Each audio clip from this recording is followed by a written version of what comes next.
not being responsible with our own resources. The winners are relatively small in number and the losers are many. They don't ask always what the community think about it.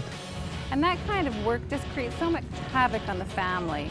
Or they have to travel large distances, maybe they're flying up to Fort McMurray. Le lien qui est intéressant entre Fort McMurray et cette île, il est quand même assez facile à faire. On a quand même de l'éducation à faire, à apprendre de ce qui s'est passé à Fort McMurray. Déception Durable is the bilingual story of basically our trips in Alberta and in Quebec and going after the links between, resource development at opposite ends of the country. The film basically in part serves as a warning to the people of Quebec. My province famously has been resource driven for 50 years and it hasn't done us any good. And in fact the effects, even in the short term, aren't very good. So we wanted to highlight that.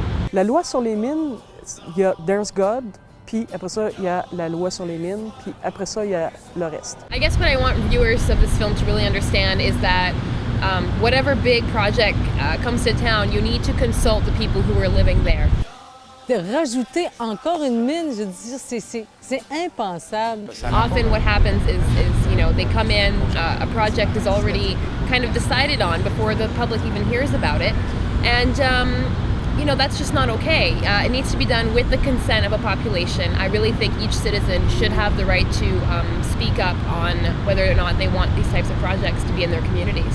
Est-ce qu'on va être capable éventuellement de faire en sorte qu'on va avoir un projet qui va durer? On verra dans le temps au niveau économique, mais ce sont surtout des promesses de richesse qui vont être très momentanées dans le temps et qu'à long terme, il va y avoir plutôt un appauvrissement. Well, I think it's counterintuitive to a lot of people that large-scale resource extraction can cause massive poverty, can destroy your economy. That's certainly that's not what's presented through the mainstream media. So I think it does come as a surprise to most people to learn that there is a lot of direct negative economic impacts of large-scale resource extraction, and the benefits really are very few. Le plan d'art, c'est une initiative des industries, sauf que le gouvernement n'a pas suivi après ça. Ils ont oublié justement d'avoir un plan.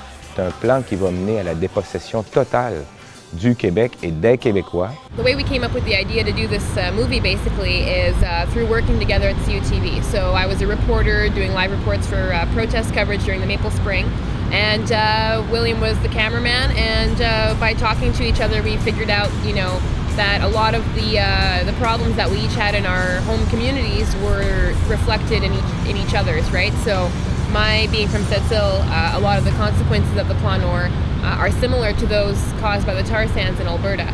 So through finding that out, we decided to make a movie just to show how big those links really are.